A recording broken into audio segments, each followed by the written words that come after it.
खऱ्या शिवसेनेचे सन्माननीय अध्यक्ष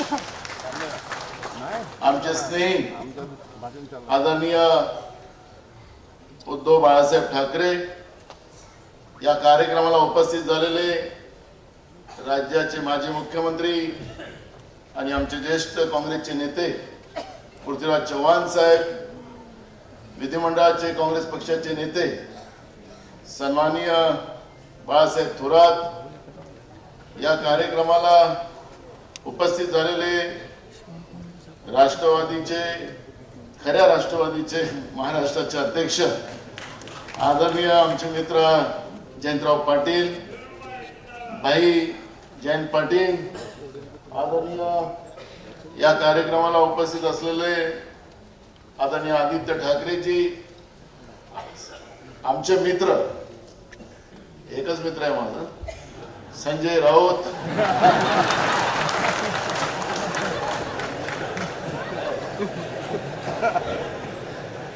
आमच्या मुंबई काँग्रेसचे आमच्या अध्यक्षा खासदार वर्षाताई गायकवाड, सुप्रियाताई, सगळे आदरणीय मंच उपस्थित मोठ्या संख्येनं महाराष्ट्रातून आलेले आमचे सगळ्या माता बहिणी, आमचे सगळे युवक मित्र, वडीलधारी मंडळी आणि पत्रकार बंधू.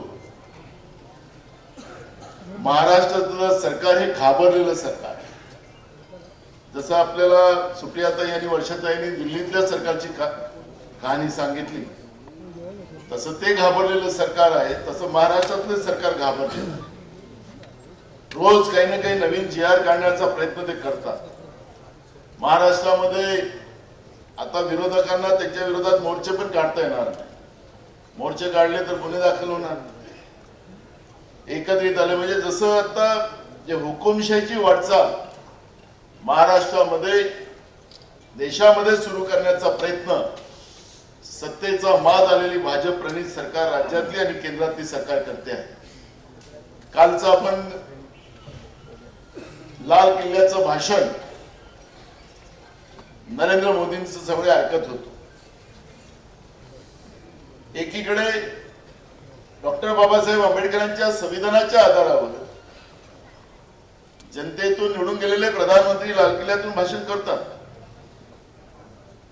पण विरोधी पक्ष नेता याचं पण या लोकशाहीमध्ये एक आगळं वेगळं महत्व आहे.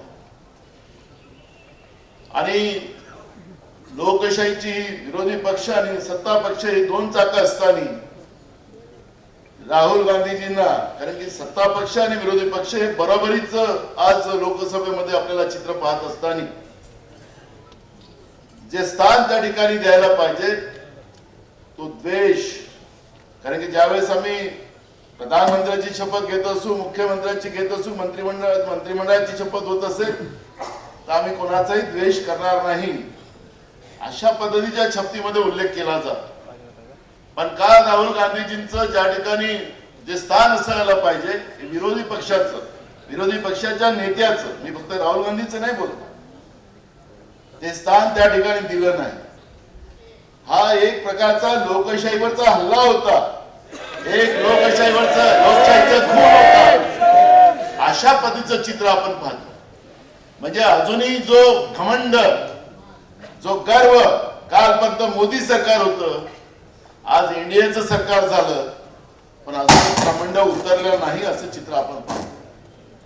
हा लोकशाहीचा अपमान करणारी जी व्यवस्था देशात आणि राज्यात आपण पाहतोय, या व्यवस्थेला आता समूळ नष्ट करण्याचा मानस करून या ठिकाणातून शंका नांद आपण जे करतोय, या ठिकाणातून जात असताना अनेक प्रश्न रोज निर्माण होतात. पक्षप्रमुख म्हणून, पक्षाचे कार्यकर्ते म्हणून आपल्याला अनेक उत्तराला पुढे जावं लागतं. पण महाविकास आघाडी म्हणून आपण एक निर्धार केलेला आहे आणि त्याच आधारावर महाराष्ट्रामध्ये 31 खासदार, म्हणजे ते त्यावेळेचं लोकसभेचं चित्र असं होतं की मोदीची लाट अजूनही चाललेली आहे. भ्रष्टाचाराने मोठ्या प्रमाणात कमवलेला पैसा राज्य सरकार जवळ आहे. खर तर पवार साहेब आणि उद्धवजी या दिल्लीमध्ये बसलेले जे दोन सरकारमधले नेते आहेत यांचा एटीएमच महाराष्ट्र.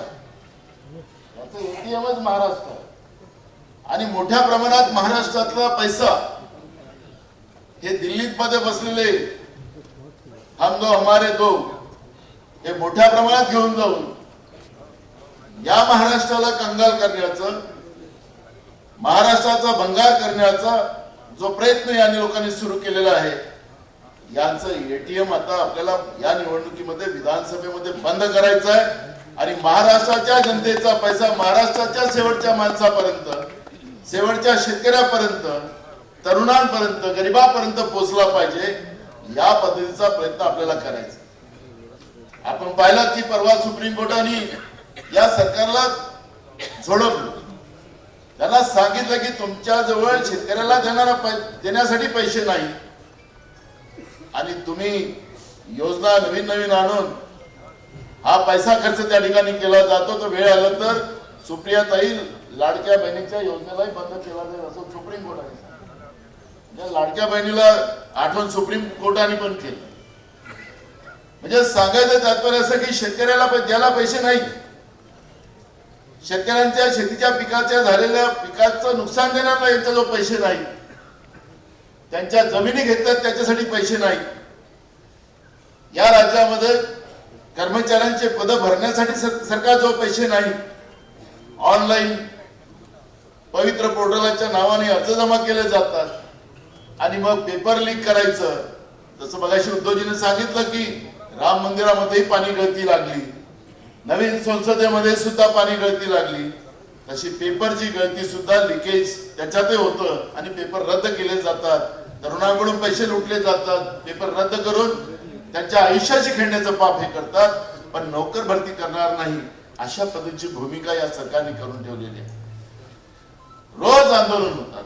मी तर लाडक्या बहिणीमध्ये तुम्हाला सांगेल की आता तर सगळ्यांना आनंद वाटत असेल 1,500 रुपये भेटते त्याचे, पण जसं शेतकरी स्वाभिमान योजना नरेंद्र मोदीजींनी काढली, त्या योजनेमध्ये काय केलं त्यांनी, त्या योजनेमध्ये 6,000 तुम्हाला देत असताना तो शेतकरी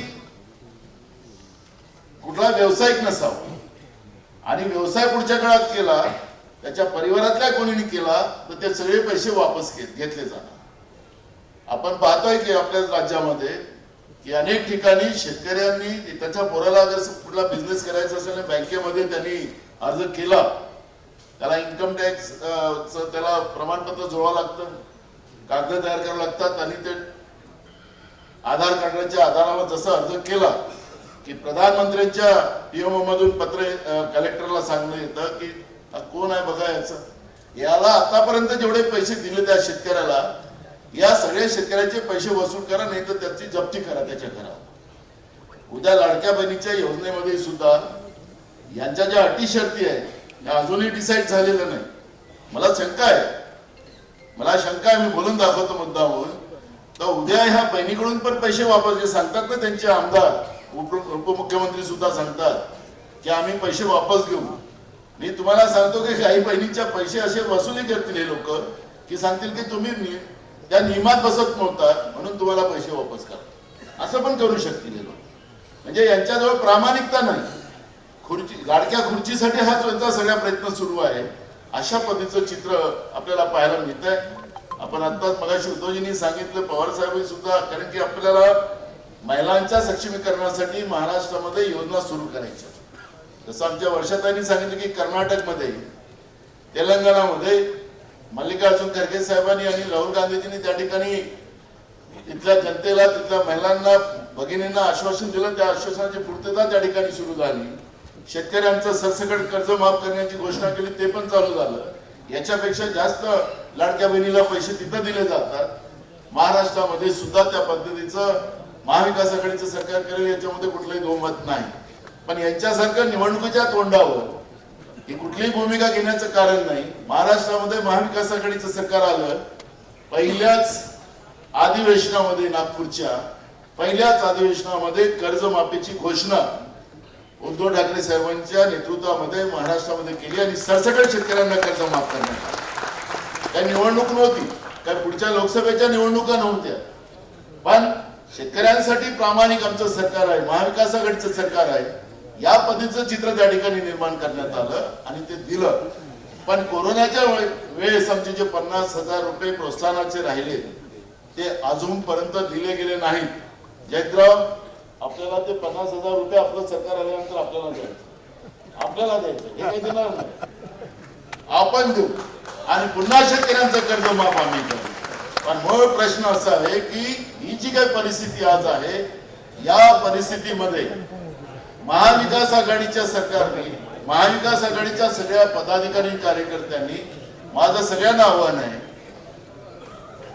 की मगाशी उद्धवजीने मुद्दा म्हणतो, कारण की टीव्हीला सध्या वातावरण बनवलं जात आहे की कोण मुख्यमंत्री बनणार महाविकास आघाडीचा. उद्धवजीने मुद्दा म्हणतो प्रश्न या ठिकाणी टाकला, माध्यमात ते वेगळ्या प्रकारच्या पद्धतीने जात असते.